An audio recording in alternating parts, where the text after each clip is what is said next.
Hello and welcome to Rice Ice YouTube channel. আমার নাম মিলন। আজকে প্রিলিমস ব্যাচের একটা ইম্পর্টেন্ট টপিক ডিসকাস করতে চাই, সেটা হচ্ছে কি পেটিএম পেমেন্ট ব্যাঙ্ক নিয়ে। আজকে যদি কনটেক্সট দেখো, এখানে আমাদের দা হিন্দু নিউজপেপার থেকে নেওয়া হয়েছে এটা কি RBI cancels banking licence of Paytm Payments Bank.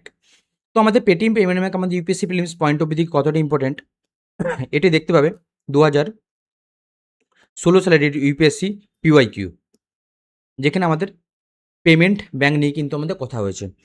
তো আমরা এই আর্টিকেলে কিছু কিছু ইম্পর্টেন্ট ডেটা ফ্যাক্টস এবং ইনফরমেশন জেনে নেবো, যেগুলো কিন্তু আমাদের UPSC prelims point of view থেকে ইম্পর্টেন্ট।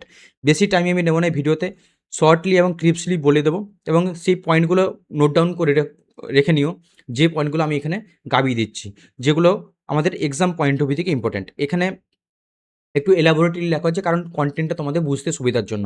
কন্টেন্ট যখন একবার পড়ে নেবে, তারপর যে যে ইম্পর্টেন্ট কিওয়ার্ডসগুলো লাইন দিচ্ছি বা সেইগুলো রিভিশনের জন্য তোমরা মার্কিং করে নিতে পারো। তো আমাদের কনটেক্সট কী হচ্ছে জানলাম, যে রিসেন্টলি আমাদের যে RBI reserve bank of India, সে কিন্তু পেটিএম পেমেন্ট ব্যাঙ্কের লাইসেন্স কিন্তু ক্যান্সেল করে দিয়েছে। তাহলে এখান থেকে একটা কোশ্চেন আসছে যে এখানে আরবিআই রোল কি, কেন ক্যান্সেল করলো? অ্যান্ড আরবিআই রোল হচ্ছে এটাই, আরবিআই যে একটা অ্যাক্ট আছে, ব্যাঙ্কিং রেগুলেশন অ্যাক্ট 1949 সেকশন 22, সেখান থেকে কিন্তু পেমেন্ট ব্যাঙ্ক রেগুলেটেড হয়। এটা হচ্ছে ফার্স্ট আমাদের ইনফরমেশন, যেটা আমাদের মনে রাখা খুবই জরুরি, এবং এই অ্যাক্ট কিন্তু আমাদের ইউপিএসসি প্রিলিমস আদার স্টেট পিসির জন্য খুবই জরুরি। এটা regulatory framework for RBI powers, এটা বলে দিলাম যে আরবিআই ব্যাঙ্কিং রেগুলেশন অ্যাক্ট। আর পেটিএম পেমেন্ট ব্যাঙ্কের জন্য এটা কিন্তু যখন ওয়াইন্ডিং আপ হয়, তখন কিন্তু একটা হাইকোর্টের ইনভলভমেন্ট থাকে। এটা কিন্তু ইম্পর্টেন্ট পয়েন্ট, এটা মাথায় রেখো একটা। আদার্স কোম্পানিতে যেমন হাইকোর্টের ইনভলভমেন্ট মানে থাকতেও পারে, না থাকতেও পারে, কিন্তু এখানে একটা ব্যাংকের ক্ষেত্রে কিন্তু হাইকোর্টের একটা ইনভলভমেন্ট থাকে। আরেকটা ইম্পর্টেন্ট কিওয়ার্ডস হচ্ছে কি না ডিপোজিট ইন্স্যুরেন্স এবং ক্রেডিট গ্যারান্টি কর্পোরেশন, এটা কিন্তু আরবিআই ম্যান্ডেট এটা, ঠিক আছে। যেগুলো কমার্শিয়াল ব্যাংক থাকে সেখানে কিন্তু এই ডিপোজিট ইন্স্যুরেন্স এবং ক্রেডিট গ্যারান্টি কর্পোরেশন কিন্তু নিতে হয়, আপ টু 5 লাখ লিমিট থাকে এটা। Integrated guide to payment bank in India, objective কি? আচ্ছা, অবজেক্টিভের আগে জেনে নেবো যে এটা কোন কমিটি থ্রু গঠন করা হয়েছে, সেটা হচ্ছে নচিকেত মোর কমিটি। তোমরা এই পয়েন্টটা মাথায় রেখো। পেমেন্ট ব্যাঙ্ক এটা কিন্তু ইউপিএসসি মেন্সেও কিন্তু কাজে লাগবে, যখন ইকোনমির তোমরা অ্যান্সার রাইটিং করবে। অবজেক্টিভ কি না, অবজেক্টিভ দেখো, এই অবজেক্টিভটাই কিন্তু ইউপিএসসি এখানে বলে দিয়েছে, the establishment of payment bank is being allowed in India to promote financial inclusion. তো কোশ্চেনই কিন্তু অবজেক্টিভ বলে দিয়েছে, তো আমরা বুঝতে পারছি যে অবজেক্টিভ কি না, আমাদের অবজেক্টিভ হচ্ছে কি ফাইন্যান্সিয়াল ইনক্লুশন। আরেকটা কি না, to enable high volume low value transaction in a secure technology driven environment. Features এবং অ্যান্ড স্কোপ অ্যাক্টিভিটিস কী কী আছে দেখে নেব। রেজিস্ট্রেশন কী আছে না, কোম্পানিজ অ্যাক্ট 2013, এটা ইম্পর্টেন্ট।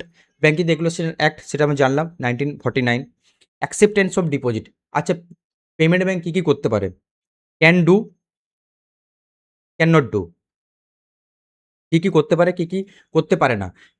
ক্যানোডির মধ্যে হচ্ছে কি না, accept deposit in savings account up to 2 lakh, up to 2 lakh. কী কী করতে পারে না, ক্রেডিট কার্ড ইস্যু করতে পারে না। ক্রেডিট কার্ড ইস্যু করতে পারে না মানে লোন কিন্তু স্যাংশন করতে পারে না পেটিএম, পেটিএম না পেমেন্ট ব্যাঙ্ক। রেমিটেন্স সার্ভিস করতে পারে। রেমিটেন্স মানে এক জায়গা থেকে অন্য জায়গায় তুমি টাকা ট্রান্সফার করবে, মানি ট্রান্সফার করবে, সেখানে কিন্তু আমাদের অবভিয়াসলি সেটা আমরা একটা কমন সেন্স, এটা আমরা এতদিন ধরে ইউজ করছি এগুলো। রেগুলেটরি রিকোয়ারমেন্ট কী কী আছে, মিনিমাম পেড আপ ক্যাপিটাল। একটা আমি যদি আজকে বলি যে আমি একটা পেমেন্ট ব্যাঙ্ক আমি এস্টাবলিশ করব, তো আমার কিন্তু minimum paid up capital 100 crore থাকা উচিত, নাহলে কিন্তু আমি লাইসেন্স পাবো না। ক্যাপিটালে একটা এডিকোসি রেশিও থাকে একটা, যেখানে কি না 15% of its risk weighted asset কিন্তু তাকে মেনটেন করতে হয়। এসএলআর ইকোনমিতে তোমরা পড়বে, statutory liquidity ratio, cash reserve ratio, এগুলো কিন্তু যে পেমেন্ট ব্যাঙ্ক থাকে তাদেরকে কিন্তু মেনটেন করতে হয়। FDI limit very very important এই পয়েন্টটি, নট 100%, অনলি 74%, 74% কিন্তু অ্যালাউ আছে, এবং এটা কি নট অটোমেটিক রুট, এটা হচ্ছে government route, through government route. Recent development কী কী আছে না, ডিপোজিট রেস্ট তোমাদেরকে বললাম যে 1 লাখ থেকে 2 লাখ করা হয়েছে 2023 সালে। CBDC central bank digital currency, এটা খুবই ইম্পর্টেন্ট, অলরেডি 2 টাইমস জিজ্ঞেস করেছে 2023-24 প্রিলিমসে কিন্তু জিজ্ঞেস করেছে সেন্ট্রাল ব্যাঙ্ক ডিজিটাল কারেন্সি নিয়ে। Account aggregator framework very very important keyword, very very important. Account aggregator framework মানে হচ্ছে কি এটাই, ধরো আমি এসবিআই একটা লোন নেব আমি, ঠিক আছে, এসবিআইতে আমি একটা লোন নেব, আর আমার একটা অ্যাকাউন্ট আছে আইসিআইসিআই। আমি এখানে কিছুদিন আগে বা অনেক বছর আগে লোন নিয়েছিলাম। তো এসবিআই জানতে চাইবে যে আপনার ক্রেডিট স্কোর কীরকম আছে। তখন আমি বলবো যে স্যার আমি এরকম আইসিআইসিআইতে আগে কাজ করতাম, আমি এখান থেকে লোন নিয়েছিলাম, তো সেখান থেকে দেখে নিতে পারেন। তো এসবিআই কী করে, আইসিআইসিআইকে কানেক্ট করবে, ঠিক আছে? সেখান থেকে আমার হিস্ট্রি নেবে, যে loan history ICICI data share করবে। এটা হচ্ছে গিয়ে কি না অ্যাকাউন্ট অ্যাগ্রিগেটর ফ্রেমওয়ার্ক। এতে কি হয়, আমাদের সুবিধাটা কি হয়, এতে কিন্তু এসবিআই একটা ভরসা পেয়ে গেল যে হ্যাঁ, আইসিআইসিআই থেকে যে ডেটাটা পেয়েছি, যে আমি যে লোনটা নিচ্ছি, তো তার যে লোন রিপেমেন্টের যে হিস্ট্রিটা আছে, সে কীরকমভাবে তে শোধ করেছে, কতটা লেটে শোধ করেছে, না শোধ করতে পারেনি সেই লোন, এই সমস্ত ডিটেলস কিন্তু এই নেটওয়ার্ক থ্রু পাওয়া যায়। এবং এটা মাথায় রাখবে, এটা যে ডেটাগুলো থাকে, সে ডেটা কিন্তু খুবই কনফিডেন্সিয়াল থাকে, ঠিক আছে? এবং এখানে শুধুমাত্র লোন রিলেটেডেই ডেটা এই আইসিআইসিআই পাবলিশ করতে পারে, এই ছাড়া অন্য কোনো রকম ডেটা কিন্তু আইসিআইসিআই দিতে পারবে না। তো এইগুলো আমাদের পেমেন্ট ব্যাংক নিয়ে কিছু সামান্য ডেটা, যেখানে আমরা জেনে নিলাম যে can do, can not do, কী করতে পারে, কী করতে পারে না। কারণ দেখো, এই যে ইউপিএসসি যদি পিআইকিউ দেখি, payment bank can not, payment bank can issue.